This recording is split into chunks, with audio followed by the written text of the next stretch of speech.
chocolat de Côte d'Ivoire, le café cacao de Côte d'Ivoire, la force des champions.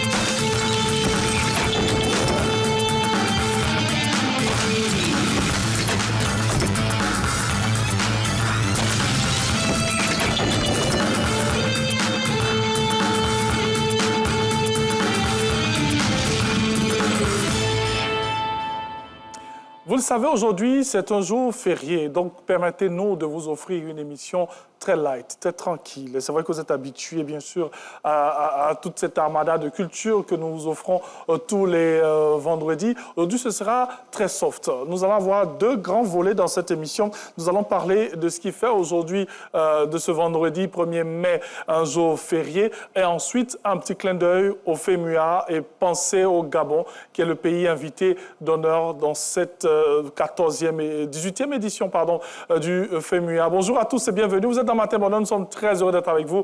Aujourd'hui, voilà, je l'ai dit, on aura une émission très light à vous proposer. L'arrêt qui sera le plus grand, on dira, ce sera le flash d'information que vous aurez sur le coup de 6h30. Alors, on passera tout ce temps à discuter, à échanger sur, bien sûr, la fête du travail, qui est une fête très importante pour nous tous, même si nous sommes d'astreinte aujourd'hui. Voilà, mais c'est pour votre plus grand plaisir. Et ensuite, on parlera du FEMUA, 18e édition du FEMUA qui a démarré depuis le mardi dernier. Et donc, voilà, on vous permet depuis cette journée-là de découvrir tout ce qui se passe, bien sûr, là-bas à l'INJS et dans d'autres, on va dire dans d'autres endroits, bien sûr, pour parler du FEMUA. C'est la jeunesse, ce sont les enfants, c'est la musique, c'est l'art tout simplement qui est représenté. Alors, je l'ai dit, aujourd'hui, nous sommes le 1er mai. On va parler un peu de la fête du travail, tout en souhaitant une bonne fête du travail à tous les travailleurs. Il n'y a pas de saut métier, hein? Il n'y a que de beaux métiers, de belles activités qui permettent à l'homme, bien sûr, de s'exprimer et de créer des richesses. La fête du travail, célébrée le 1er mai dans de nombreux pays, est bien plus qu'un jour férié, symbolise bien sûr les luttes historiques des travailleurs pour obtenir des meilleures conditions de travail, des salaires équitables et le respect surtout de leurs droits. Et vous le savez, chaque 1er mai, chez nous en Côte d'Ivoire, il y a une tradition. Il y a bien sûr l'État qui rencontre tous les, on va dire, tous les démembrements de notre pays pour parler bien sûr de leurs droits, de leurs devoirs, du travail, tout simplement. Alors cette émission, je vais la conduire aujourd'hui avec Renaud, voilà, qui va nous rejoindre. Et je l'ai dit, on parlera fête du travail et on parlera FEMUA et Gabon. Renaud? Oui, ça va très cher. Aujourd'hui, c'est assez spécial ce que nous proposons à nos téléspectateurs. Alors, on l'a dit, fête du travail, FEMUA. D'abord, bonne fête du travail. Oui, merci. Hein? Même si un jour férié, on est encore là. Oui, mais bon. Ouais, Paul-Henri est là. Paul-Henri, tu as bien dormi? Ah ouais, Paul-Henri dit qu'il a bien dormi. Hein? Ibé est là. Bon, Maury, lui, il est encore dans le sommeil. Eh bien, Hassan, on est là, on travaille pour vous. Hein? Voilà. Alors, la fête du travail, on en parle. C'est vrai que c'est une tradition où on partage le muguet et tout, mais c'est important de s'arrêter. Oui, mais c'est important de s'arrêter pour regarder dans le rétroviseur, hein, voir tout ce qu'on a pu accomplir et puis se projeter aussi. Hein, parce que c'est aussi ça, marquer un arrêt, comme je dis, regarder dans le rétroviseur, faire un petit point, et puis ensuite se projeter par rapport à l'avenir pour voir ce qu'on aura à faire encore. Et puis, on le sait, hein, à l'occasion de la fête du travail, avec la célébration officielle avec les autorités gouvernementales, les syndicats des travailleurs portent des revendications qu'ils soumettent aux autorités pour que les conditions de travail soient améliorées pour toutes les personnes qui travaillent. Et le gouvernement a toujours répondu favorablement, même si souvent ça met un peu du temps, mais les choses se font. Et puis avec la trêve sociale qui est en place depuis un certain nombre d'années, on voit que l'État travaille à satisfaire les revendications des travailleurs pour leur permettre d'évoluer dans de meilleures conditions et surtout améliorer leurs conditions de travail et de vie aussi. On l'a vu avec la revalorisation du SMIC et tout son corollaire, l'assurance maladie qui permet une meilleure prise en charge sanitaire et tout cela. On voit que les choses s'améliorent dans le bon sens. Tout simplement. Voilà. Alors, aujourd'hui, il faut le dire, hein, la fête du travail sera célébrée sur RTI 1, sur Radio Côte d'Ivoire, parce qu'il y aura un direct. Oui, avec, bien évidemment, bien sûr, le rendez-vous. Oui, bien sûr, dans les grands rendez-vous, Oui. le Premier ministre de Côte d'Ivoire, le chef du gouvernement, qui reçoit bien sûr les travailleurs de Côte d'Ivoire. Et c'est un peu la tradition, comme Renaud l'a dit, pour échanger sur des sujets essentiels. Donc, alors, on le sait, hein, quand on parle de fête du travail, je sais qu'il y en a qui se mettent de côté en disant non, moi je ne suis pas peut-être un bon travailleur ou je n'ai pas un métier, une activité convenable. Mais la fête du travail, c'est pour tout le monde. C'est pour tout le monde. Ouais. Comme on le dit, hein, il n'y a pas de saut métier. Voilà, donc peu importe l'activité professionnelle que vous exercez, que vous soyez, je ne sais pas moi, je vais dire bonjour à toutes les mamans qui sont dans les marchés, qui sont des travailleuses essentielles. Sans elles, on ne pourrait pas travailler parce qu'on n'aurait pas de quoi manger. Donc, elles déjà qui nourrissent toute la Côte d'Ivoire. Ensuite, peu importe l'endroit, comme l'avait dit, peu importe la profession qu'on exerce, on est toujours utile. Donc, c'est la fête de tout le monde. Oui. Voilà, et puis je vais passer le bonjour aussi à tous ces travailleurs-là qui sont d'astreinte, comme nous, ce matin, hein, dans les hôpitaux, dans les transports, peu importe l'endroit où vous vous trouvez, le monsieur qui a son kiosque, qui tient son kiosque, qui permet aux travailleurs le matin d'avoir le petit déjeuner. Bon, Laboki n'a pas le choix, il est obligé d'être là parce que moi, je dois prendre mon Laboki. Non, mais tous ceux-là, les vendeuses d'atchéké poisson, les vendeurs de garba, mais c'est la fête de tous les travailleurs du monde, peu importe l'activité qu'ils exercent. Bien sûr. Et ils sont aussi nombreux ici à la RTI. Nous, on marque juste quelques secondes un arrêt pour leur dire bonne fête du travail. Ils sont à la régie numérique, ils sont là à la réalisation avec Jacques Brou et toute son équipe. Et puis, même celui qui balaye ici le studio, parce que là, quand on vient chaque matin, il y a... On va certainement vous le présenter avant la fin de cette émission. Parce qu'il y a quelqu'un aussi qui nettoie le studio pour que tout soit bien. Il y a les décorateurs qui sont aussi là. C'est vraiment un arrêt qu'on a envie de faire pour saluer toutes ces personnes qui travaillent, qui vous permettent d'avoir cette émission au Matin Bonheur, parce que derrière Thierry Angeval, il y a une grosse équipe, bien sûr, qui travaille d'arrache-pied pour, bien sûr, vous permettre d'avoir cette émission. Il est exactement 6h13. Je l'ai dit, dans cette émission, on parlera aussi du FEMUA. Oui. Alors, le FEMUA a démarré mardi. Oui, hein? Oui. Bon. On a fini Massa, on est en train de terminer le SILA. Un petit mot sur le SILA, tu as fait un tour au SILA? Oui, absolument. On y était, on ne peut pas ne pas être à ce rendez-vous-là. Au fil des pages, compris. Voilà, en tant que présentateur de l'émission littéraire de la RTI, on ne pouvait pas manquer ce rendez-vous-là. Donc on était à l'ouverture du SILA avec tout ce qu'on a pu voir là-bas, tout ce qu'on a pu observer. Le Liban, pays à l'honneur, qui a un stand magnifique, un grand stand qui fait à peu près les dimensions du studio. On a pu échanger avec les animateurs de ce stand. On est allé visiter le stand de la Guadeloupe. La Guadeloupe qu'on a reçu hier. Hier, sur le plateau ici. Et puis on a fait un peu le tour. On a rencontré de nouveaux auteurs qui seront mis à l'honneur bientôt dans une des rubriques d'Au fil des pages. On a rencontré plein d'auteurs. Et puis, il y a eu bien évidemment la remise des prix littéraires qui a permis de récompenser les plus méritants cette année par rapport aux différents prix littéraires qui étaient en jeu. Le SILA, 16e édition, que dire de plus? On ne parlera plus de maturité. Le SILA a atteint une dimension telle qu'aujourd'hui, c'est l'un des rendez-vous mondiaux du livre. Voilà. Et je veux dire, tous les pays du monde viennent à Abidjan à l'occasion du SILA pour présenter ce qu'ils font, présenter leurs auteurs. Et puis, le président de la République aujourd'hui aussi qui en a fait un de ses rendez-vous incontournables, qui était hier à la cérémonie officielle d'ouverture du SILA et qui a démontré une fois de plus que le livre intéresse au plus haut niveau. l'État ivoirien. Avec le chef d'État, c'était avant-hier. Avant-hier, plutôt. Hier, c'était la première dame qui a fait... la première dame qui a acheté pour plus de 3 millions de livres pour encourager les auteurs. Elle le fait depuis quelques années. Chaque fois qu'elle s'y rend, elle paye des livres pour encourager les auteurs ivoiriens. C'est aussi ça. Hein, c'est vrai on parle d'auteurs, on parle d'écrivains, on parle de maisons d'édition, mais il faut néanmoins acheter ces livres-là pour que... Tant qu'on n'achète pas... On n'achète pas, Les auteurs n'auront plus l'inspiration nécessaire pour écrire. C'est clair. Moi, j'en profite pour saluer Nzata Ouattara, qui était aussi M. Georges Ravoteur, qui a fait... Georges Ravoteur, que nous avons rencontré là-bas, qui a sorti une œuvre, qui établit un pont culturel entre la Caraïbe et la Côte d'Ivoire. Et puis, je veux dire, Bien Ces sûr. auteurs-là aussi. Ils étaient nombreux. Ils étaient nombreux. Edith Touré, hein, Oui. qu'on salue donc. Salut aussi, vous me donnez l'occasion de saluer le commissaire général du SILA, M. Ange-Félix Ndakoué, et toute son équipe, hein, Charles Peumont, Marcel Billet, et tous ceux... Valentin Zawi. Et toutes ces personnes-là qui contribuent à rendre cet événement-là, à lui donner sa dimension internationale. Aujourd'hui, le SILA, comme je l'ai dit, c'est l'événement où il faut être pour parler de livres.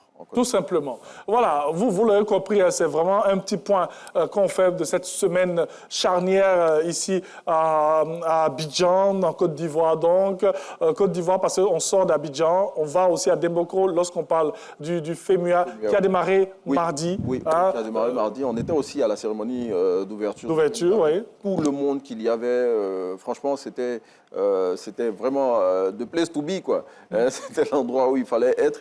Et Magic System, et surtout à Salfo, le commissaire général du FEMUA, a démontré une fois de plus que ce festival-là, il est en train de gagner, je ne dirais pas en maturité, mais il devient de plus en plus grand. Aujourd'hui, les scènes qu'on avait, qui, je ne dirais pas rikiki au départ, mais aujourd'hui, toutes les scènes montrent la dimension véritable que ce festival-là a pris. Après 18 éditions, aujourd'hui, le FEMUA, pour parler comme je le faisais tout à l'heure de SILA aussi, c'est devenu un des événements incontournables dans le monde parce que les délégations viennent de partout et chaque année, à l'affiche, mais on a des artistes internationaux. Aujourd'hui, on aura, pour cette édition, on aura Youssou N'Dour, par exemple, qui est un artiste sénégalais de dimension internationale.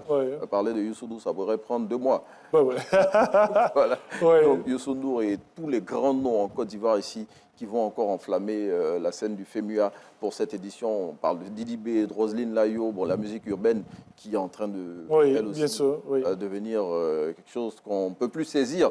Et que dire du grand Mewé et du Zoblazo qui, lui aussi, va illuminer la scène du FEMUA. Oui, et quand il le dit, ça a beaucoup de sourires. Oui. Alors, le FEMUA, c'est vrai qu'il y a ces grandes scènes. On a parlé de Youssou N'Dour qui va certainement ouvrir, je crois, la scène d'aujourd'hui ou de demain, parce que juste après, il part. Bon, c'est comme ça quand on a des artistes de cette envergure qui n'ont vraiment pas le temps et qui tournent un peu partout dans le monde. On aura Fatoumata Diawara, qui est cette grande diva de la musique, on va dire internationale, parce qu'elle sort du Mali et elle, c'est vraiment le monde entier qu'elle parcourt. On a l'oiseau rare qui va représenter le Gabon. On en parlera aussi dans cette émission. Mais Renaud, à côté de ces grandes scènes-là, il y a quand même ces petites scènes qui permettront de voir Fiorde Bior, Rocky Gold, Esaïe l'Original, Willy Gavara, en fait, tous ces artistes qui, bien sûr, viennent participer au FEMUA, parce qu'on ouvre aussi à des artistes qui sont... C'est cela le côté intéressant du FEMUA, c'est-à-dire qu'il y a tous ces artistes internationaux là, que vous avez cités, on pourrait ajouter Black M et d'autres artistes encore, mais c'est la part belle qui est faite aux artistes nationaux. Voilà, parce que ça leur permet aussi de rencontrer tous ces artistes internationaux là, qui viennent, parce que les festivals, ce sont des moments d'échange. Vous voyez, donc en ouvrant cette scène-là pour permettre aux artistes nationaux de s'exprimer, mais le commissariat général du FEMUA leur permet de se faire voir aussi. Voilà, c'est aussi cela l'objectif. Derrière ces petites scènes où vous avez cité tous ces artistes ivoiriens qui vont jouer et qui vont permettre, mais justement, de montrer leur talent à ces milliers de festivaliers qui seront présents au FEMUA. Donc, on peut tout simplement dire merci au commissariat général du FEMUA de permettre aux artistes ivoiriens de participer à ce grand événement. Alors, le FEMUA, c'est certes, on l'a dit avec ses grandes scènes et tout, mais le FEMUA, c'est aussi les enfants. On a vu le FEMUA Kids avec Yann Baou cette année. Les enfants sont aussi à l'honneur. On met les enfants dans tout, hein, Massa, Silla. Aujourd'hui, je veux dire, on le dit tout le temps, l'avenir, ce sont les enfants. Voilà, donc il faut déjà commencer à les impliquer dans toutes ces activités culturelles-là pour qu'ils comprennent la dimension de la culture et qu'eux aussi, ils continuent de perpétuer, quand ils grandiront, toutes ces activités culturelles-là. Et puis pourquoi pas susciter des vocations. Oui, bien sûr. Susciter des vocations parce que très tôt, ils sont imprégnés de ce qui se passe au niveau culturel. Ils en prennent toute la dimension et puis eux aussi, après, ils pourront s'orienter vers les différents démembrements de ces activités culturelles-là, pourquoi pas. C'est clair. Et cette année, l'intelligence artificielle au cœur des discussions avec le Carrefour Jeunesse. On a vu ce panel de haut niveau avec, bien sûr, le ministre de la de la jeunesse et aussi d'autres invités de marque pour se pencher sur ce qui fait l'actualité depuis peu, c'est l'intelligence artificielle qui est dans tout. Aujourd'hui, on ne peut plus rien faire sans parler de l'intelligence artificielle. Ça s'impose à nous.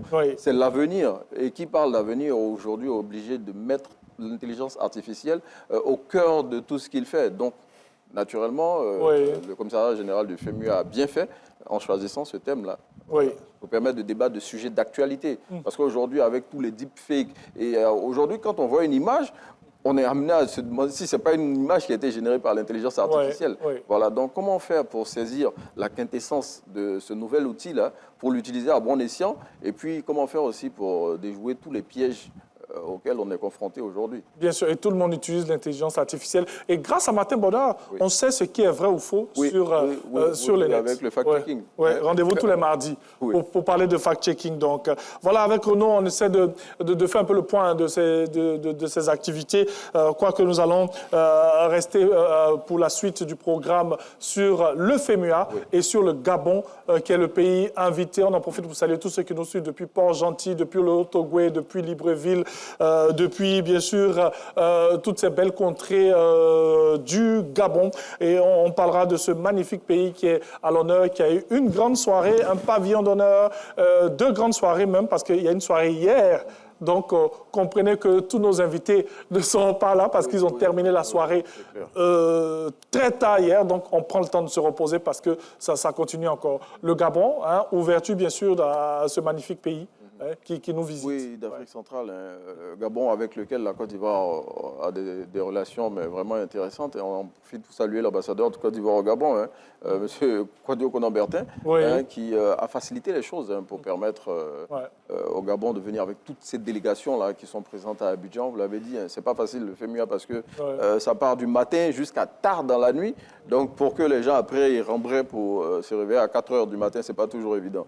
Donc, voilà, quoi. Coucou au Gabon. Et puis, on aura la possibilité de voir tous ces artistes traditionnels parce que le Gabon, c'est un peuple c'est un pays très attaché à sa tradition. On a parlé des pygmées qui sont dans la forêt équatoriale du Gabon et tout ça. Et donc, on aura l'occasion, à travers les prestations de ce pays-là, de voir toute cette diversité culturelle qui nous ont ramenés grâce encore au FEMUA. Grâce au FEMUA, on a vu une très belle soirée à l'Institut français avec, bien sûr, tous ces artistes gabonais. Et il faut le dire, c'est vrai que c'était pas évident de l'avoir aujourd'hui, mais il est en Côte d'Ivoire. Pierre Claver à Kedengue, le papa qui est en Côte d'Ivoire, qui a donné un magnifique concert à l'Institut français où il y avait cette belle représentation de la culture gabonaise. Ils sont tous là, Lauriane Kondo, Angèle Assélé, que nous allons avoir ici dans cette émission dans pas trop longtemps. Chanel, je pense qu'elle est en Côte d'Ivoire en ce moment. On a Créole qui est aussi là. Enfin, tous ces artistes et surtout toutes ces troupes traditionnelles qui sont ici pour faire, on va dire, pour montrer plus ou moins la culture gabonaise. Alors, on va marquer une pause avec le flash d'information. On a beaucoup parlé en ce début d'émission. On parlera encore. On va écouter un peu de musique. On a dit c'est très relax. Aujourd'hui, c'est vendredi, c'est férié et voilà. Et on pense au FEMUA et au Gabon. C'est pour ça que moi, j'ai mis ces couleurs aussi qui représentent, bien sûr, le drapeau gabonais. Allez, petite pause. À tout de suite. Elle va s'installer. Elle, c'est Coralie Coré Coco pour le flash. À tout de suite.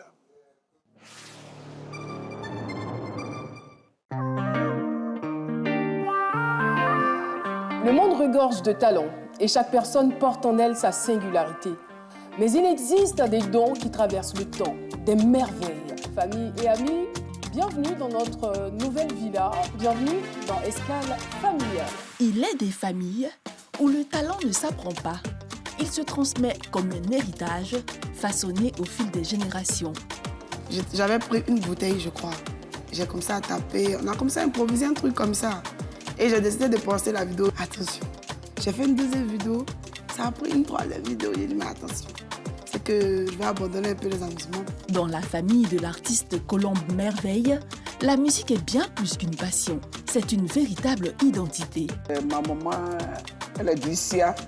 Vraiment, elle chante. D'accord. Donc ça fait que tous mes frères, tout le monde chante. Entre transmission, héritage, et talent.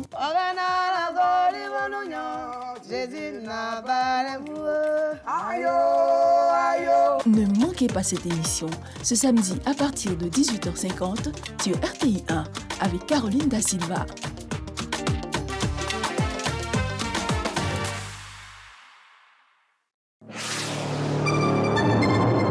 Zaranou, qui était la capitale à un certain moment, Zaranou a perdu cette place au détriment d'Abengourou.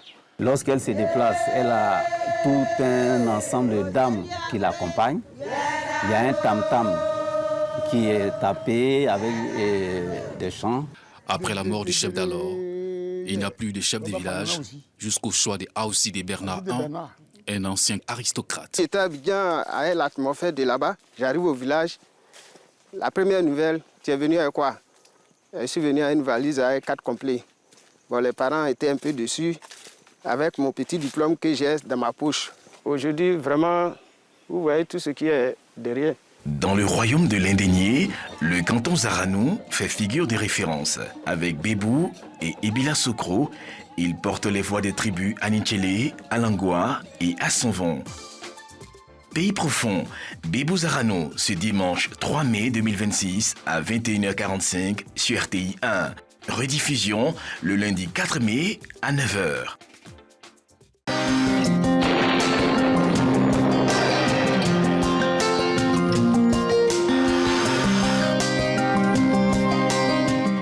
Bonjour à tous et bien pour cette matinée, le temps sera partiellement nuageux dans le sud-est et le long du littoral accompagné de quelques averses localisées. Dans le nord et la bande centrale, des passages nuageux sont à prévoir en début de période avant de céder la place à un temps ensoleillé. Et bien comme température prévue pour cette matinée, 24 degrés à Bangoro, 26 degrés pour Abidjan, 25 degrés pour Adiaké, 24 degrés observés à Bondokou, Bouaké, Bouna et Bondiali, 23 degrés à Daloa, 24 degrés à Dimbokro, 23 degrés à Gagnoa, 24 degrés à Giglo, 23 degrés à Kong et Korogo, 22 degrés pour Man et Odiéné, 25 degrés à San Pedro et Sassandra, 24 degrés à Séguéla et Soubré, 25 degrés pour Tabou, 24 degrés à Tiasalé et Touba, 23 degrés à Yamsoukro. Eh bien, l'après-midi, on observera en milieu ou en fin d'après-midi des orages isolés, parfois accompagnés de pluie sur les régions de la bande centrale, du sud forestier et du littoral. Partout ailleurs, le temps sera partiellement nuageux. Et bien, comme température prévue, l'après-midi, 33 degrés à Bangoro, 32 degrés pour Abidjan, 33 degrés pour Adiaké, 34 degrés à Bondokou, 33 degrés à Bouaké et Bouna, 36 degrés à Bondiali, 34 degrés à Daloa et Dimbokro, 33 degrés pour Gagnoa et Giglo, 36 degrés à Kong, 35 degrés pour Korogo, 33 degrés à Man, 35 degrés pour Odiéné, 32 degrés à San Pedro, Sassandra et Séguéla, 33 degrés à Soubré, 32 degrés à Tabo et 33 degrés dans les villes de Tiasalé, Touba et enfin à Yamsoukro. Nous vous souhaitons une très bonne suite de programmes. Bonne fête de travail à tous.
Bonjour à toutes et à tous, bienvenue. L'ancien Premier ministre guinéen Lansana Kouyaté était au palais présidentiel ce jeudi. Il a été reçu par le chef de l'État, Alassane Ouattara, désigné récemment par la commission de la CEDEAO en qualité de négociateur en chef avec les pays de l'AES. Lansana Kouyaté est venu recueillir les orientations du président pour la réussite de sa mission. Mahama Traoré, Ambroise Asséman, Djamasso. Ancien secrétaire exécutif de la commission de la CEDEAO, Communauté économique des États de l'Afrique de l'Ouest, Lansana Kouyaté se remet au service de l'institution qu'il avait dirigée. Cette fois, il est mandaté par l'organisation sous-régionale pour diriger les négociations avec les 3 pays formant l'Alliance des États du Sahel, AES. Objectif, rebâtir la confiance entre la CEDEAO et l'AES, question de garantir la stabilité sous-régionale. Pour cette délicate mission, Lansana Kouyaté est venu recueillir les orientations du chef de l'État ivoirien, Alassane Ouattara. Nommé il y a un mois, Lansana Kouyaté entend bientôt se rendre au sein des 3 États de l'AES que sont le Mali, le Niger et le Burkina Faso. Dans la même journée d'hier, le vice-président de la République a échangé avec une mission du Fonds monétaire international qui séjourne en Côte d'Ivoire. Au menu des discussions, l'évaluation de la santé économique sur la base des projets de coopération existants entre les 2 parties. Les détails de Mahama Traoré et Adam Sangaré. Principaux points abordés lors de cette rencontre entre le vice-président de la République et la délégation du Fonds monétaire international FMI, le programme économique et financier conclu entre les 2 parties en mai 2023 et la facilité pour la résilience et la durabilité mise en place en mars 2024 pour soutenir l'action climatique du pays. À l'issue de l'évaluation de ces 2 mécanismes financiers, le FMI dresse son bilan. La Côte d'Ivoire a eu une très belle performance en 2025 au niveau du programme, au niveau de la croissance. Pendant toute la durée du programme, l'économie ivoirienne a montré sa résilience après avoir subi des chocs multiples. Et donc, c'est avec plaisir que je peux annoncer que le programme se termine avec succès. Un bilan positif qui s'est traduit par une croissance économique de 6,5% en 2025. Le déficit budgétaire, lui, s'est établi à 3%. Le Salon international du livre d'Abidjan se poursuit au Parc des Expositions. La première dame de Côte d'Ivoire, Dominique Ouattara, y était ce jeudi. Elle a visité des stands et échangé avec les jeunes élèves et étudiants passionnés de lecture. On le voit avec Herman Guivet. La première dame Dominique Ouattara au Salon international du livre d'Abidjan, SILA 2026. Un passage de la première dame Dominique Ouattara au SILA 2026 qui débute par un hommage rendu par l'ambassadeur Maurice Kwaku Bondama, auteur-écrivain à l'honneur du SILA 2026 à Béchir Ben Yamed, fondateur du journal Jeune Afrique, pour avoir inspiré plus d'une génération de journalistes et passionnés de lettres. Une dynamique de reconnaissance soutenue par le grand chancelier Ali Koulibaly. Béchir Ben Yamed était une figure majeure du journalisme africain dont les qualités humaines et les mérites professionnels ont profondément marqué le paysage médiatique du continent. C'était un éminent bâtisseur. Françoise Remarque, la ministre de la Culture de la Francophonie, a salué l'engagement de la première dame Dominique Ouattara aux côtés de son époux, le chef de l'État, Alassane Ouattara, pour le rayonnement de la culture, de la lecture en Côte d'Ivoire. Madame la première dame, vous êtes pour nous une femme de culture, de lecture, de savoir, mais aussi une femme de cœur, de proximité et d'action. À travers vos initiatives en faveur des femmes, des jeunes filles, des enfants et des plus vulnérables, vous incarnez une Côte d'Ivoire solidaire, fraternelle et tournée vers l'avenir. La première dame Dominique Ouattara a dit toute sa joie de voir la jeunesse mobilisée pour ce SILA 2026. Elle a invité les jeunes à s'approprier la lecture, car lire, c'est se construire. Le thème retenu pour cette nouvelle édition, Lire pour bâtir, me touche particulièrement puisqu'il permet d'orienter nos réflexions vers l'impact de lecture sur l'avenir de notre jeunesse. En effet, inciter nos jeunes à lire davantage, c'est les encourager à se construire et à développer leur esprit critique afin de contribuer demain au développement de notre pays. À mes chers élèves et étudiants présents, dans cette salle ce matin. Je vous encourage à profiter pleinement de ce salon, car bon nombre d'auteurs à succès sont là pour faire découvrir le monde passionnant de la lecture. Je vous encourage à laisser votre curiosité vous guider et à aller vers eux pour apprendre et comprendre. Je vous encourage aussi à lire pour obtenir de nouvelles connaissances. Et surtout, n'oubliez jamais qu'un livre que vous ouvrez est une porte qui s'ouvre sur de nouvelles opportunités. Des échanges directs avec les jeunes écoliers et étudiants. Dominique Ouattara, la première dame, a répondu aux questions de ces jeunes interlocuteurs, les appelant à faire du livre leurs meilleurs amis. La première dame, Dominique Ouattara, a également procédé à la visite de plusieurs stands, ayant quelques moments d'échange avec chacun des exposants au stand visité. Lire pour se construire, se former pour faire partie de l'élite de l'administration ivoirienne, comme la 60e promotion de l'ENA sortie officiellement hier jeudi. Cette nouvelle génération de cadres et de hauts cadres entre désormais dans la fonction publique. Ce sont 859 diplômés qui ont prêté serment en présence de la présidente du Sénat et de plusieurs membres du gouvernement, Ami Traoré Vaoklao Rutaka. Au terme de 2 années d'une formation rigoureuse, ils sont 859 lauréats sur les 870 candidats initiaux à avoir franchi la ligne d'arrivée. Ce 30 avril 2026 marque pour eux le début d'un engagement solennel au service de l'État. C'est ici le lieu de réaffirmer la détermination du comité de direction et de l'ensemble des acteurs de la chaîne de formation et d'encadrement des élèves de l'ENA à privilégier en toutes circonstances une sélection rigoureuse, fondée sur le mérite, la discipline et l'excellence, de sorte à contribuer à renforcer la qualité des produits de l'ENA et à perpétuer la notoriété des ENAC aux fonctionnaires. La ministre d'État, ministre de la fonction publique, Anne-Désirée Ouloto, a salué la détermination et l'abnégation de ce nouveau fonctionnaire. Elle a profité de cette tribune pour réaffirmer le cap de son département, bâtir une administration moderne portée par la bonne gouvernance et le culte de l'excellence. Le message est donc sans équivoque. La bonne gouvernance doit commencer par nous-mêmes. Nous ne serons en effet exiger des autres ce que nous ne pouvons nous imposer. Marraine de cette 60e promotion, la présidente du Sénat, Kandia Camara, a exhorté ses filleuls à la probité, les invitant à devenir des véritables boucliers du bien commun et des modèles de civisme.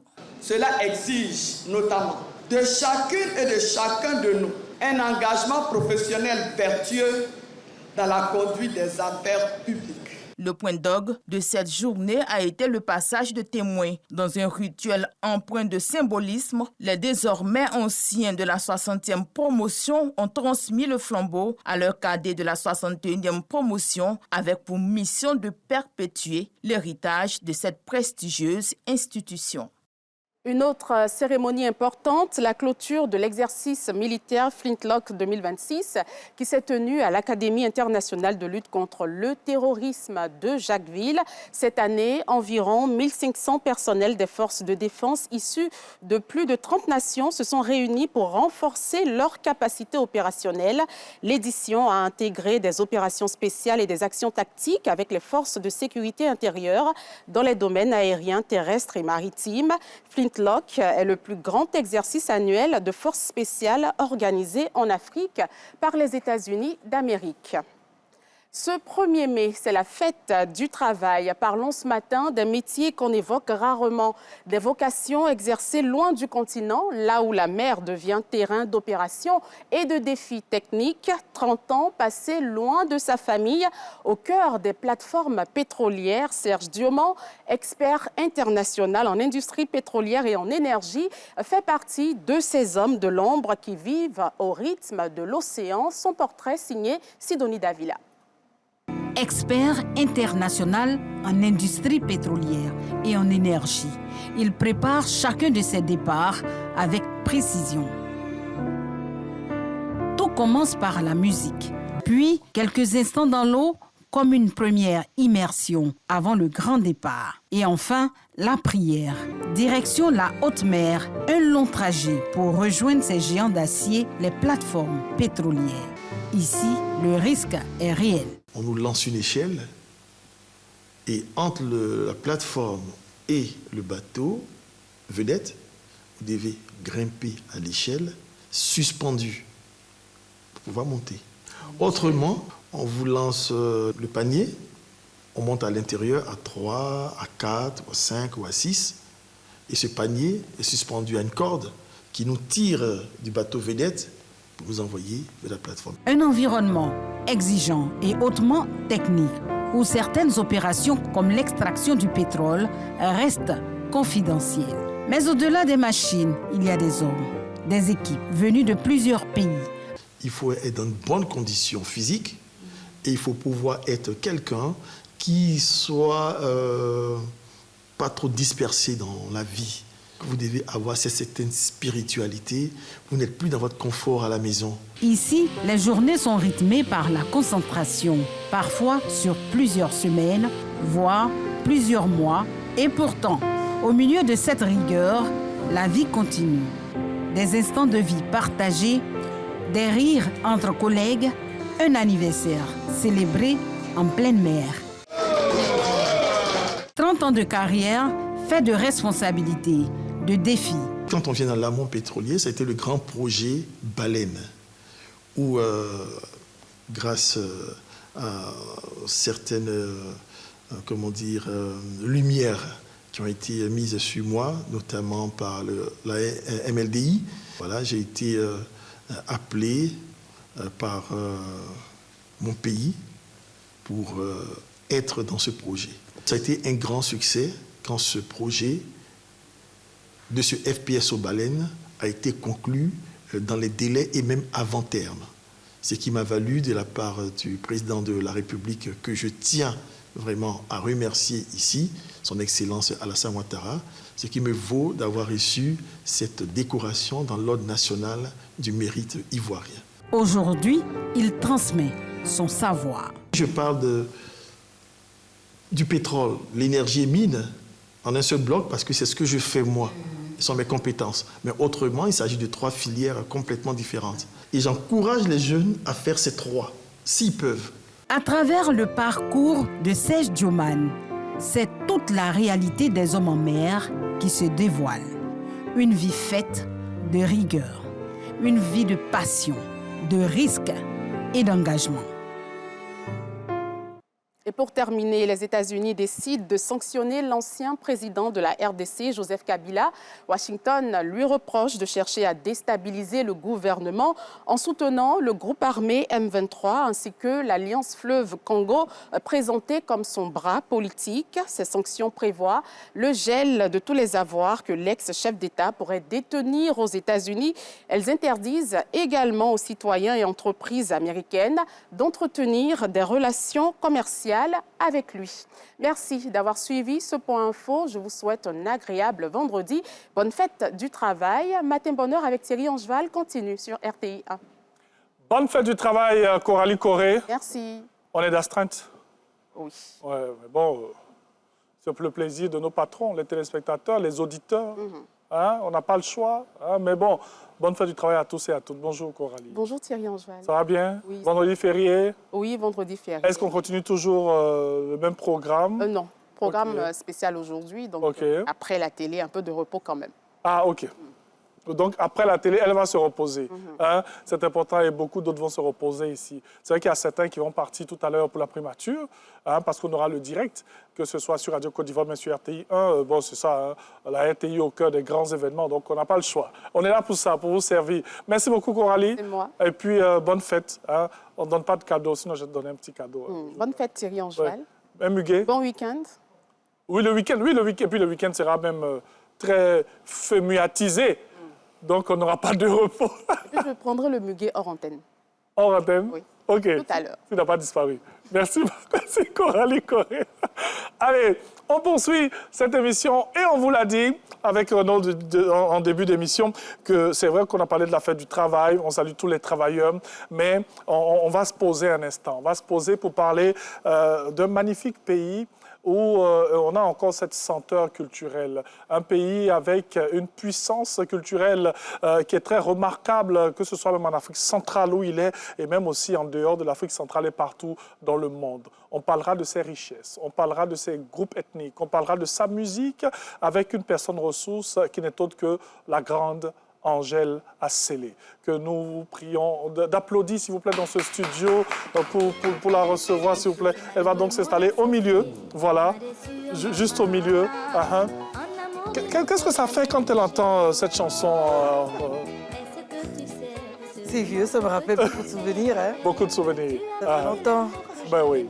Associé. Oui. On va pas parler d'associé. C'est vrai qu'on a été associés, après dissociés, mais bon, on ne parlera pas de ça. On parlera musique, on parlera Gabon. Alors, Angèle Asselé qui a aujourd'hui la lourde charge de représenter tout un pays. Ouais. C'est lourd quand même. Ouais. C'est lourd, elle le fait habituellement. Mais on a cette fierté-là aussi de dire que je peux dire, je peux parler, voilà, j'aime mon pays, donc je veux aussi le présenter aux autres, voilà, pour que les autres le connaissent et puis l'aiment aussi comme moi, voilà. Avant qu'on ne parle véritablement du Gabon, qu'est-ce que ça fait quand on a appris que le Gabon est pays d'honneur, invité d'honneur au FEMUA, avec toutes les dispositions prises pour que le pays soit dignement représenté, et quand on a su plutôt qu'on va faire partie de cette délégation importante? Bon, déjà, ça a été un grand honneur pour nous, vraiment un immense bonheur de le savoir. Moi, j'ai une double casquette, en fait. Oui. Je suis au ministère de la Culture. Oui. Et donc, lorsque l'annonce a été faite, mais au niveau du ministère, nous avons mis les choses en place de manière à organiser, et à pouvoir être à la hauteur de venir donc de répondre à cette invitation. Et ma double casquette artistique a voulu que lorsqu'Assalfo est venu à Libreville, il a demandé à ce que je sois celle qui ouvre le FEMUA, donc à l'ouverture. Mais ça a été un honneur. Un honneur, une fierté. Et nous nous sommes dit, waouh, 18e édition, c'est pas hier. Oui. C'est quelque chose qui a commencé depuis.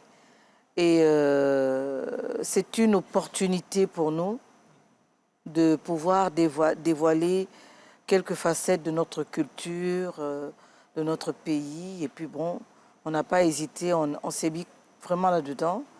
On a travaillé sans relâche.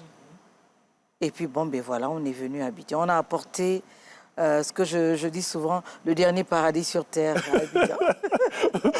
Bien sûr. Alors, on va parler du Gabon. Vous allez nous présenter un peu le Gabon. C'est vrai qu'on connaît le Gabon à travers, bien sûr, la télé, à travers tout ce que nous avons comme actualité sur le Gabon. Parlez-nous en quelques secondes du Gabon. Écoutez, le Gabon... C'est vrai que les secondes, c'est petit. Oui, le Gabon est on dit souvent le Gabon est un petit pays d'à peu près 2 millions... Bon, ça a quand même augmenté un peu. Hein. Je pense que c'est 2 millions... On est dans les 2 millions 800. Avant, on était dans les 2 millions 500. Mais je pense que ça a un peu augmenté. Oui, la démographie. Voilà, la démographie. Voilà, c'est comment dire, c'est un pays, une population... nous avons 9 provinces. OK. 9 provinces, voilà, qui représentent donc, qui composent le pays. Plusieurs ethnies. Qui dit plusieurs ethnies, donc dit plusieurs cultures. Oui. Voilà. On en a combien au total comme ça, les ethnies? Il y en a beaucoup. OK. Il y en a beaucoup. Dans une seule province, on peut avoir une dizaine, une vingtaine, voire une trentaine d'ethnies. Oui. Ça dépend maintenant des provinces. Mais il y en a beaucoup. Vraiment, il y en a beaucoup. Bien sûr. Beaucoup. Alors, pour continuer, déjà, à travers vous, on salue Monsieur le ministre de la Jeunesse, des Sports et du rayonnement culturel et de la vie associative, Monsieur Paul Ulrich Kessani, qui est actuellement en Côte d'Ivoire, qui conduit cette importante délégation donc, et tous ces artistes gabonais qui sont là. Alors, on va rester un peu sur cette richesse culturelle et traditionnelle du Gabon. Qu'est-ce qui marque, bien sûr, cette identité culturelle gabonaise? C'est vrai qu'on a des chants, on a des danses, on en a plusieurs en tout cas. On a beaucoup de... Moi, je dis toujours aux gens que nous avons certainement l'une des plus belles cultures, l'une des plus belles traditions au monde. Parce que le Gabon est très riche, culturellement parlant. Nous avons une culture immense, belle et riche. Oui. Avoir 9 provinces, plusieurs ethnies, ça veut dire que c'est plusieurs couleurs, c'est plusieurs talents, c'est une diversité culturelle qui est très riche. Une diversité culturelle qui demande à être de plus en plus connue, promue et appréciée. Bien sûr. Et je pense que cette invitation du FEMUA nous permet, lorsque vous viendrez visiter le pavillon, nous permet de montrer une petite partie de cette richesse. Et c'est une sorte d'invitation à venir au Gabon, vraiment vivre cette chaleur-là, cette richesse, ces belles choses que nous avons à partager aussi. Elle est très belle, elle est riche, comment dire, c'est des danses, c'est des traditions, c'est des initiations, c'est de l'art culinaire, c'est de l'artisanat,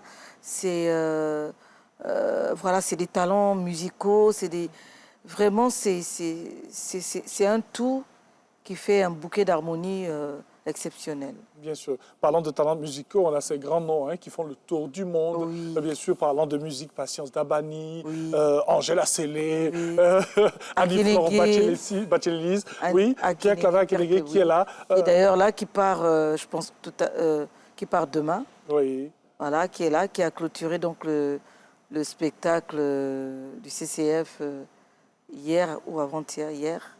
Oui. Avant-hier à l'Institut français. Oui. Voilà. Nous, on a eu grand plaisir de le voir sur scène, avec beaucoup d'émotions. C'est vrai que le papa, l'âge est très, très, très avancé, mais il a tenu quand même à faire plaisir à tous ces amoureux de la bonne musique, la musique intelligente, tout simplement, avec son Excellence Pierre Claver Akélégué. Alors, on continue de parler du Gabon. C'est vrai que tout à l'heure, on va revisiter Associé. On va parler un peu musique aussi, un peu de sa carrière musicale, parce qu'on n'a pas n'importe qui ici dans ce studio. Alors, c'est vrai que quand on pense au Gabon, on pense tout de suite à la culture pygmée.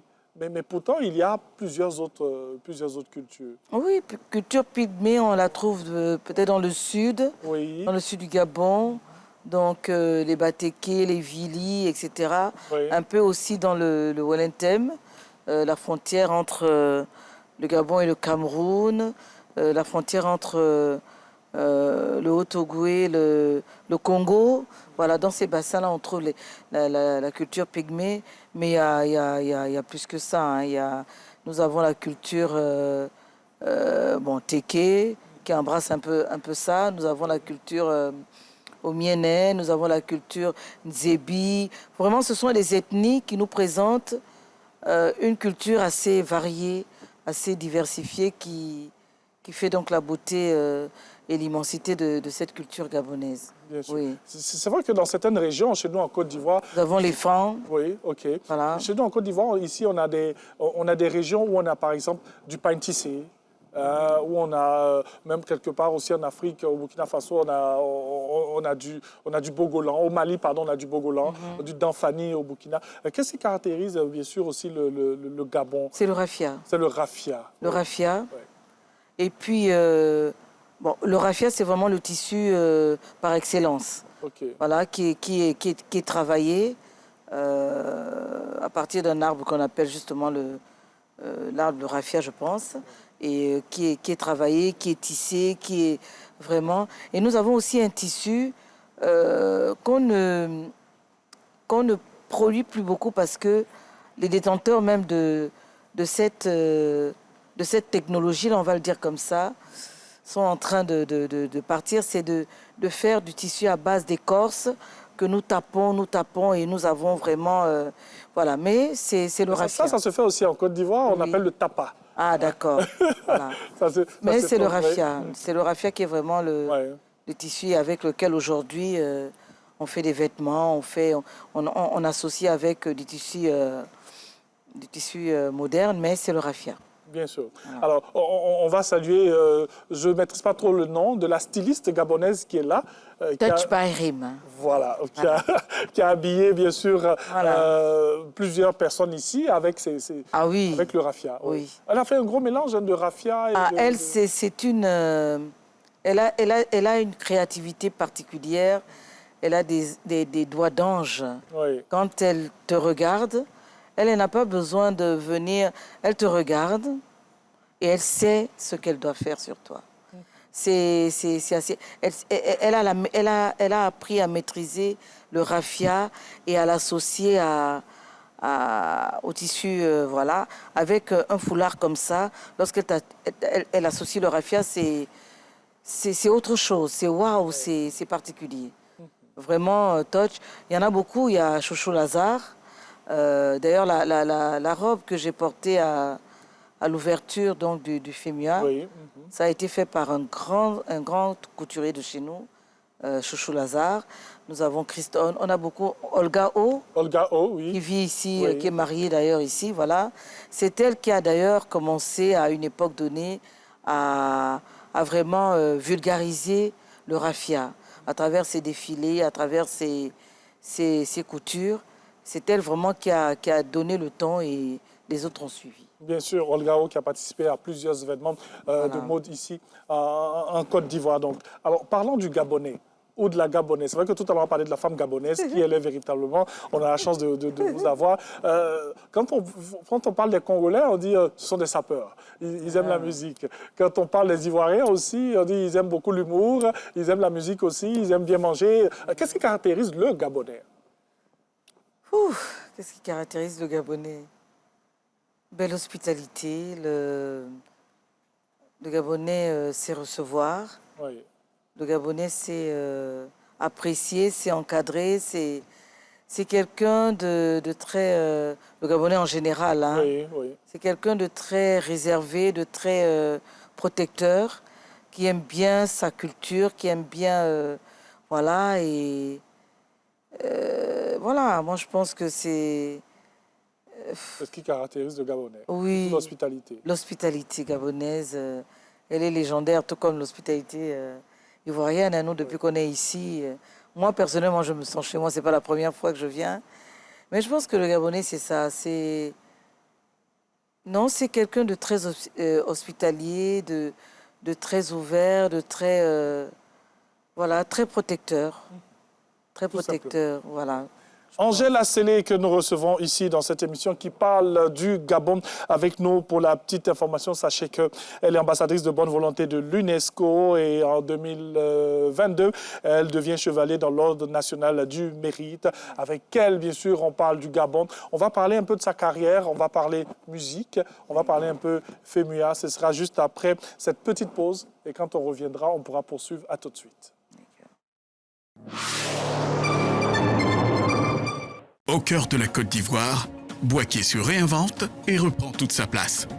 Marquée par l'histoire, portée par ses traditions et animée par une nouvelle énergie, la ville dévoile un visage inattendu. Entre effervescence urbaine, renaissance économique et richesse culturelle, une plongée saisissante vous attend. City Mag Bouaké, ce dimanche à 16h sur la RTI 1.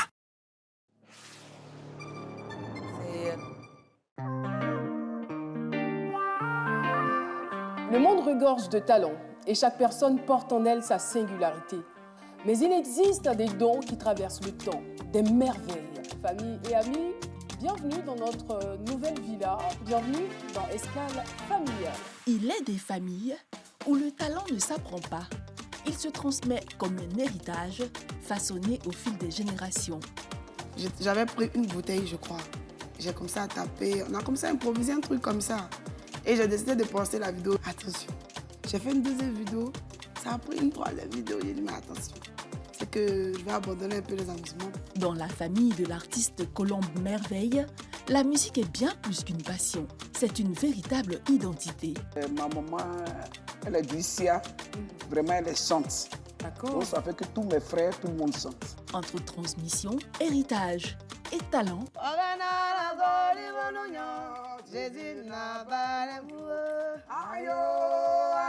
ne manquez pas cette émission ce samedi à partir de 18h50 sur RTI 1 avec Caroline Da Silva.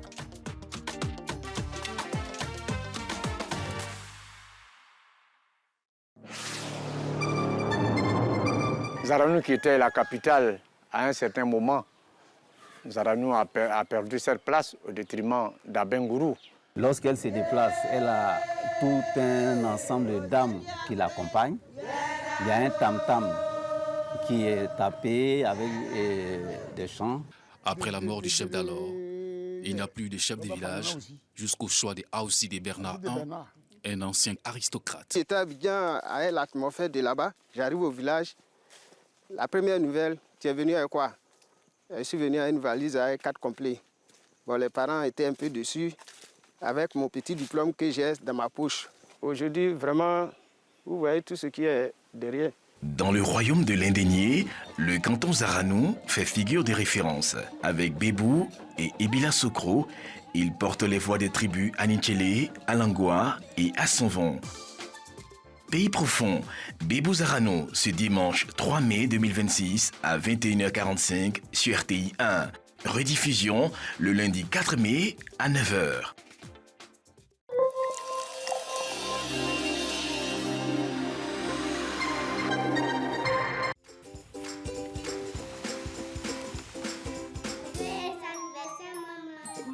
Se réunir autour d'un bon repas est une tradition chez nous. Comme à toutes nos rencontres, il y a toujours beaucoup de joie partagée. Mais surtout au menu, de bons plats de riz La Rizière. Son goût unique et son parfum captivant font de chaque repas un moment de pur bonheur. La Rizière, la source du bon riz.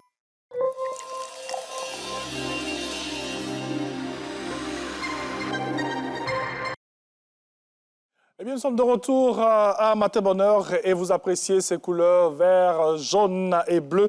Moi, j'ai voulu tirer un peu. Tirer un peu, oui. J'ai cherché le vert, je n'ai pas trouvé. Mais je pense que j'ai les deux. 2 sur 3, ça va. Oui, ça va.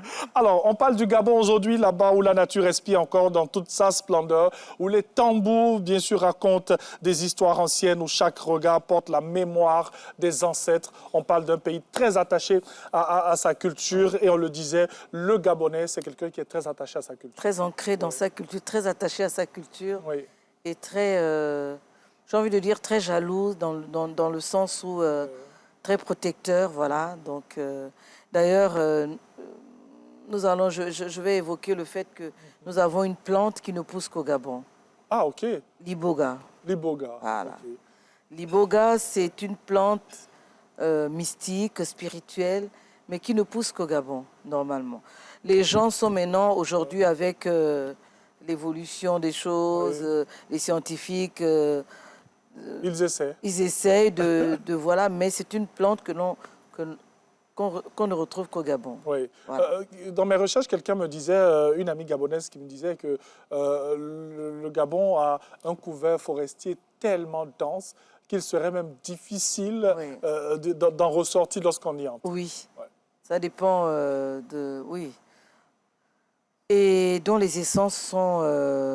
voilà. En fait, tout, comme je disais tout à l'heure, tout part du Gabon. Oui. On a tout au Gabon. Oui. Vous avez dit le petit paradis? Le dernier paradis sur Terre. Ah, le dernier paradis sur Terre. Et donc, si vous voulez aller dans ce beau paradis, c'est tout ce pan. On a une belle forêt. Oui. Et de plus en plus, comment dire...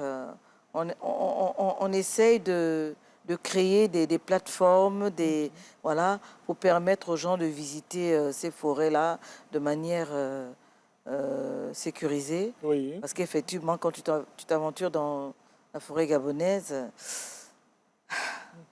c'est pas toujours évident. Hein, ça dépend. Il y a des endroits où il faut pas aller parce que, c'est parfois des endroits assez particuliers, mystiques, où on parle de génie, on parle de... Voilà, donc quand tu t'y aventures, sans permission, on va dire ça comme ça, c'est parfois difficile, parfois on ne te retrouve pas. Bien sûr. Oui. Donc il y a toutes ces dispositions-là pour pouvoir apprendre. Voilà. C'est comme nous avons une île que l'on appelle la Pointe de Nid, où il y a une reine traditionnelle là-bas. Mais c'est une île qui est vraiment au milieu de la mer là-bas. Il faut prendre la navette mais pour y aller, il faut demander la permission au génie, etc. Sinon, la traversée peut être... Voilà, il y a des petites choses comme ça qui caractérisent le Gabon, qui est, d'ailleurs on le dit, qui est un pays hautement mystique. Bien sûr. Voilà. Et comme nous aussi, on le dit depuis le début de cette émission, de nos échanges, le Gabon est ce pays qui a véritablement gardé toutes ces traditions depuis très bien longtemps. Et c'est pour ça même, si vous me le permettez, allons-y, si me le permet, le thème de cette année, donc en parlant du FEMUA, le thème de cette année, c'est intelligence artificielle, opportunité ou menace pour l'Afrique. Alors moi, j'ai tendance à dire que ce thème m'interpelle beaucoup parce que ça dépend de quel côté on se place. Alors, nous avons une richesse, nous avons une identité. On dit que la culture, c'est ce qui reste quand on a tout perdu. C'est à travers des vestiges, c'est à travers des traces qu'ont laissées nos ancêtres que nous retrouvons une certaine identité. Ah, mon père avait donc vécu à tel endroit, parce qu'il y a quand même des vestiges qui sont restés. Et c'est à nous maintenant de préserver cette culture, cette identité. La tendance aujourd'hui, l'observation que nous faisons aujourd'hui en Afrique, c'est que les Blancs qui connaissent l'importance, ça vraiment je le dis là à haute intelligible voix, qui connaissent l'importance de cette culture, ont tendance plutôt à vouloir nous faire douter de ce que nos ancêtres nous ont laissé. Et moi je pense que il ne faut pas... Je disais tout à l'heure que ça dépend de la place que nous donnons à cette intelligence artificielle. On ne prend pas... Elle ne doit pas venir nous faire oublier d'où nous venons. Elle doit nous permettre, pour moi ce serait un tremplin pour nous permettre de mettre justement en exergue cette culture, de la faire connaître, de l'élever encore plus. Parce qu'aujourd'hui, on a cette possibilité-là avec les nouvelles technologies. On peut promouvoir notre culture au-delà des frontières, mais tout en la préservant. Mais la tendance aujourd'hui, c'est que nos jeunes, quand on observe, ont tendance à prendre, mais à mal utiliser. Parce que même si tu prends, il faut l'adapter au contexte de ton environnement. Et prendre le bon côté. Et prendre le bon côté, voilà, qui va te permettre donc de t'élever et de mieux comprendre les mécanismes. Mais la jeunesse d'aujourd'hui, parce que je m'adresse à elle, a tendance à copier, mais à mal copier. En tout cas, merci beaucoup. Là, vous nous plongez dans le Carrefour Jeunesse, ce panel de haut niveau qui a eu lieu lors du FEMUA et je vous écoutais avec beaucoup d'attention. Alors, on va marquer une petite pause encore. On va parler de plats, de mets. Quels sont les différents mets, ou bien le mets principal? C'est vrai qu'au Sénégal, on parle de tchèp, voilà, mais au Gabon. Au Gabon, nous avons plusieurs ethnies, donc des mets en fonction des ethnies. Diffèrent, oui. Voilà. Par exemple, moi, dans mon ethnie, moi, je suis Téké. Téké, oui. Voilà. Donc, à côté du Congo, voilà. Je suis Téké. Et le mets principal qui nous caractérise, c'est le nkumu. Le goumou. Le nkumu. Le nkumu, ouais. K-U-M-U. Mais d'autres ont tendance à écrire K-O-U-M-U. Alors, le nkumu, c'est une feuille que l'on retrouve en forêt, des petites feuilles comme ça, voilà, que l'on rassemble et que l'on a tendance à couper en petites... Et quand on voit ça comme ça, on peut penser que c'est une pelouse. D'ailleurs, certaines personnes l'appellent « Ah, vous mangez la pelouse ». Non, ce sont des feuilles que l'on découpe vraiment, c'est très mince. Et que on prépare avec Voilà, l'onkumu, c'est un mets qui se mange avec tout, la viande, le poisson, voilà, avec tout. Accompagné de riz? Accompagné de... Bon, le riz, non. Accompagné de bananes, de manioc, de tubercules, de foufou, voilà. C'est vrai que vous êtes très tubercule aussi. Oui, beaucoup. En Afrique centrale. Voilà, igname, tubercule, foufou, etc. Voilà. Ça, c'est vraiment dans le Haut-Togo. Et chez les Mienais, on va dire, c'est beaucoup plus le niemboué. Le niemboué que vous appelez ici... comment vous appelez ça, quoi? Sauce graine. Ah, ok. Voilà. Voilà, avec la banane pilée, banane plantain. Voilà, vous avez aussi... se ressemblent, hein? Voilà. Ouais. Vous avez aussi, par exemple, au niveau de l'embaréné, toujours les miennais, avec la carpe, les bouillons de carpe, parce que c'est un poisson assez qui est très consommé voilà, dans cette partie de la région, de bons bouillons de carpe. Voilà. On a aussi, chez les femmes, par exemple, vous avez la pâte d'arachide. Voilà, des mets à base de pâte d'arachide. Voilà. Il y a beaucoup de choses. Il y a beaucoup de choses. Il y a vraiment beaucoup de choses. On a une diversité culturelle tellement riche que vraiment, je vous jure que... venez au Gabon. Et ce matin, vous nous donnez faim. Avec tout ce que vous êtes en train de nous citer là. Ah oui. Et nous avons vraiment j'ai envie de dire, des experts, hein, des créateurs. D'ailleurs, nous en avons emmené un, qu'on appelle Chef au miel, qui a cette particularité de revisiter les mets gabonais, de les revisiter tant sur la présentation, la forme, que le contenu. Et c'est vraiment exceptionnel. Rendez-vous au pavillon gabonais. Rendez-vous vraiment au pavillon gabonais. Moi, on a vu votre pavillon, il est magnifique, il est merveilleux et il est tellement bien visible qu'on ne peut pas le rater avec des raffias, avec du raffia, pardon. Exactement. À l'entrée et tout. Voilà. Merci beaucoup, vous restez avec nous. On va poursuivre parce que la suite, c'était à dessein, les questions sur les mets, parce que c'est l'heure du grand petit-déj. Et la particularité ici, c'est que nous avons aussi des experts qui font les plats de nos invités. D'accord. Voyez, voilà. et tout à l'heure, on va vous permettre, si vous le permettez aussi, de discuter pour nous donner une petite note sur 10. Ah, d'accord. Pour voir si vraiment on était dans le Lambaréné, à Port-Gentil ou à Libreville. Oui, voilà. Grand petit-déj, c'est maintenant. À tout de suite.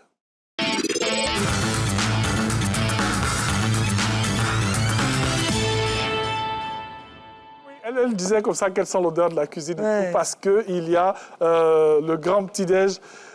Bonjour, comment ça va? Vous allez bien? Plaisir de vous revoir. Avec un beau petit sourire. Hein? Regardez la caméra qui a pu faire un beau sourire. Ah là là!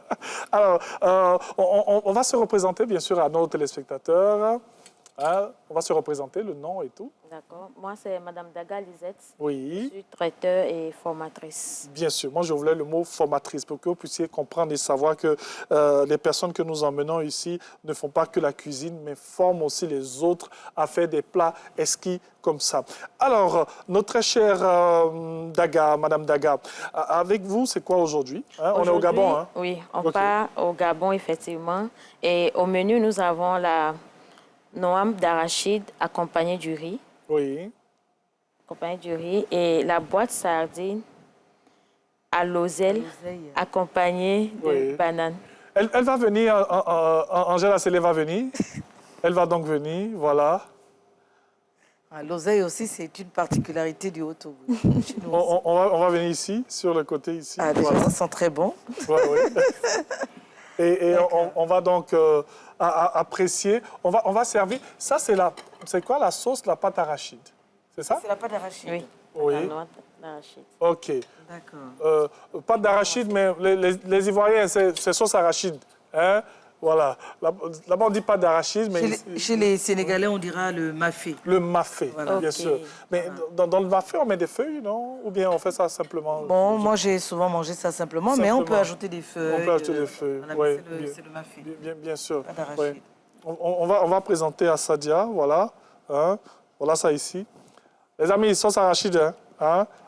Avec de la bonne viande, du riz, voilà. Et puis... on a dit qu'on utilise on mange beaucoup de bananes, d'igname et tout. Et, moi, je suis très banane. Hein. Ah, OK. Voilà, je suis très banane. Le manioc, oui, un peu, mais bon. Parce que quand j'ai dit riz tout à l'heure, elle a sauté. Elle dit, ah, igname, manioc, banane. Donc, on va permettre, bien sûr, à notre invité, juste un peu, hein, elle va juste goûter. Après, elle va bien manger. Hein. On a une émission à terminer. Il ne faut pas... voilà. Alors. Avec... Et nous avons la dégustation de Angèle Asselé ici dans Matin Bonheur qui va nous donner sa note. Et dans quelques instants, on va donner la question du challenge matinal pour ce jour. Alors, voilà. Je veux juste te dire que nous avons une façon de préparer ça chez nous aussi. OK.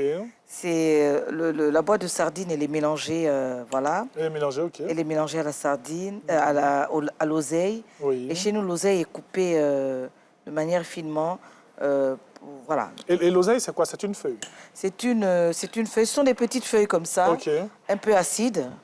Voilà, acides. Oui. Et voilà, quand c'est bien préparé, ça a vraiment un goût particulier. OK, bon, on va vous laisser goûter, hein, parce que sinon les questions vont commencer à pleuvoir. On rappelle que vous êtes, bien sûr, sur RT1, vous suivez Matin Bonheur spécial, bien sûr, Gabon. FEMUA dans cette émission, donc, avec Angèle Asselé, qui est en train de déguster, bien sûr, de la banane. Hein, du plantain, comme l'appellent, bien sûr, d'autres contrées. Banane plantain. Ouais. En Côte d'Ivoire, on dit banane bouillie. Hein? Ah, d'accord.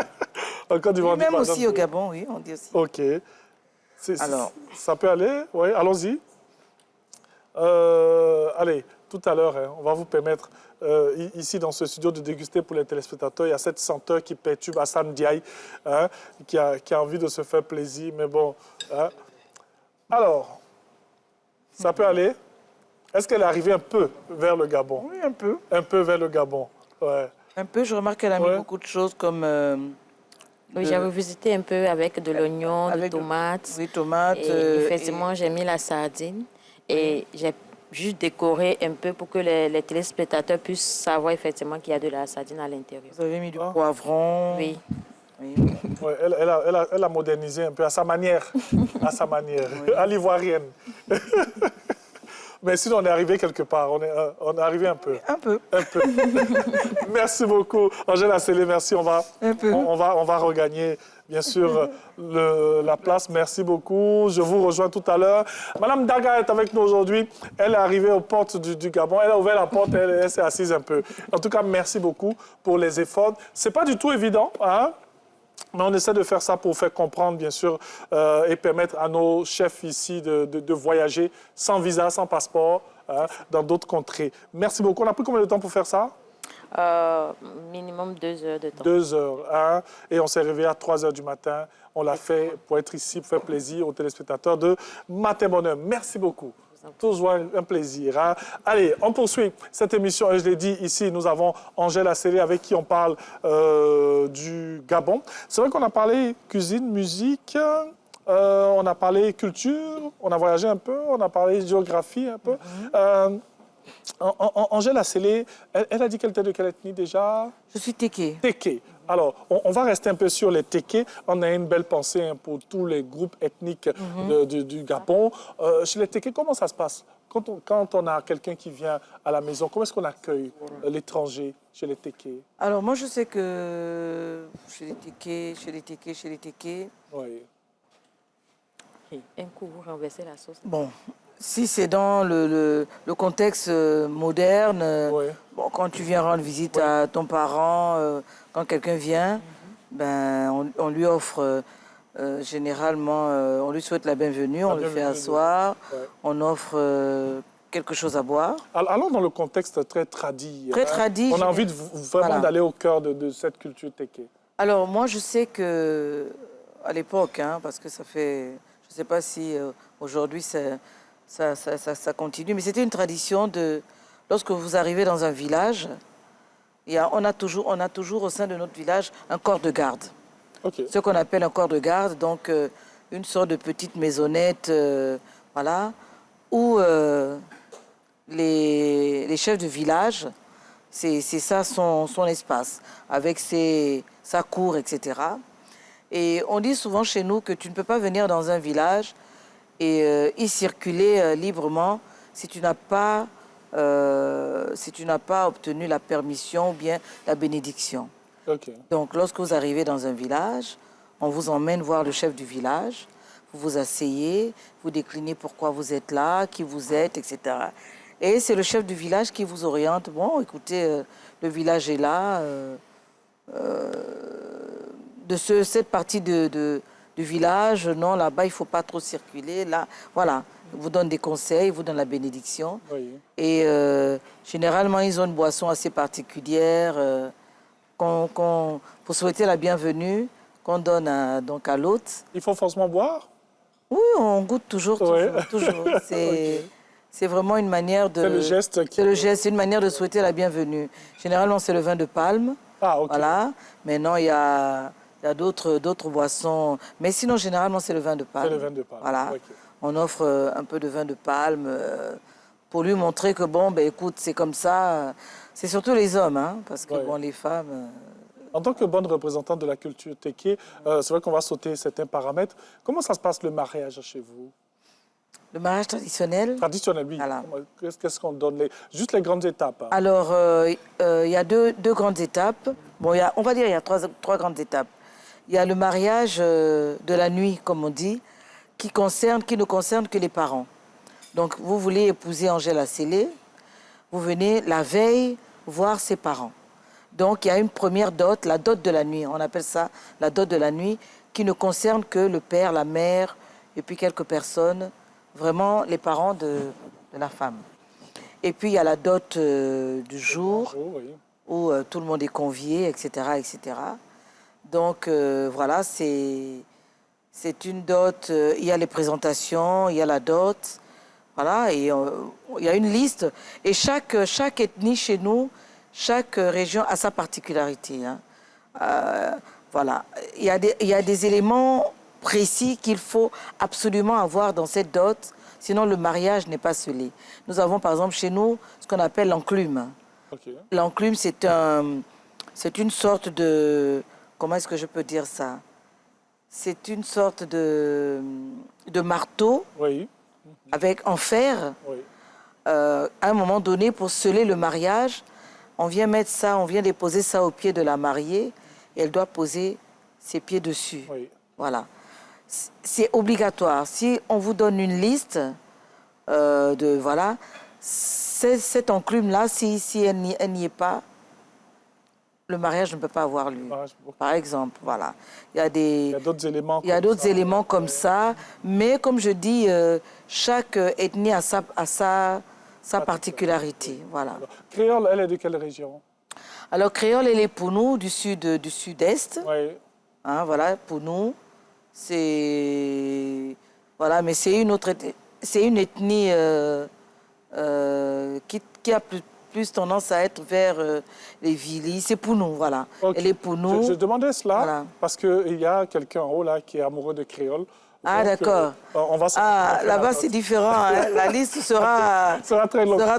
Mais parlons de liste. On nous dit, hein, on entend peut-être des rumeurs, qu'en Afrique centrale, les listes sont très corsées. Il y a beaucoup de choses qu'on demande lorsqu'on veut une femme en Afrique centrale. Ça dépend des ethnies. En général. Ça dépend des ethnies. En fait, c'est ce que je dis. C'est que la modernité est venue vraiment transformer beaucoup de choses. À l'époque, la dot, c'était purement symbolique. C'est purement symbolique, ce sont des éléments assez particuliers qui, sur le plan spirituel, tant que sur le plan, on va dire, normal, naturel, ont leur signification, ont leur sens, qui donnent de la valeur donc à la chose. Mais de plus en plus, aujourd'hui, on observe avec beaucoup de tristesse que la dot est devenue un petit peu comme... une sorte de mercantile. Oui. Voilà, je vais vendre ma fille et puis donc c'est voilà pour prouver que bon, si vous voulez ma fille, il faut déposer. Bon, c'est voilà, le monde. Voilà, beaucoup de choses ont changé. Alors, mais sinon c'est c'est symbolique normalement. Angèle Asselé, l'actualité d'Angèle Asselé, musicalement parlant bien sûr, c'est vrai qu'il y a le FEMUA et tout, des albums associés, on déguste cette chanson depuis toutes ces années, on n'a pas le choix, elle est tellement belle malgré... J'avais quel âge? J'avais 19 ans, 18 ans, oh là là, ça remonte. Ça remonte. L'actualité musicale Alors l'actualité musicale, c'est vrai que les choses ont redémarré. Oui, ok. J'avais fait, il y avait une impasse parce qu'il y a eu beaucoup de turbulences, on va dire ça comme ça, beaucoup de mouvements au Gabon pendant un moment. Donc l'atmosphère n'était pas assez propice à la créativité. Ça, c'est mon point de vue. Oui. Mais maintenant, les choses sont plus ou moins plus calmes. Donc, on reprend les activités. Donc là, je suis en train de préparer d'abord un single qui va sortir peut-être d'ici décembre. Je prends vraiment le temps parce que j'ai sorti une chanson tout dernièrement, 2 chansons d'ailleurs, Amis et Ambiance Samporo, qui, il faut vraiment pouvoir dépasser ça. C'est devenu comme l'hymne national au Gabon, Amis.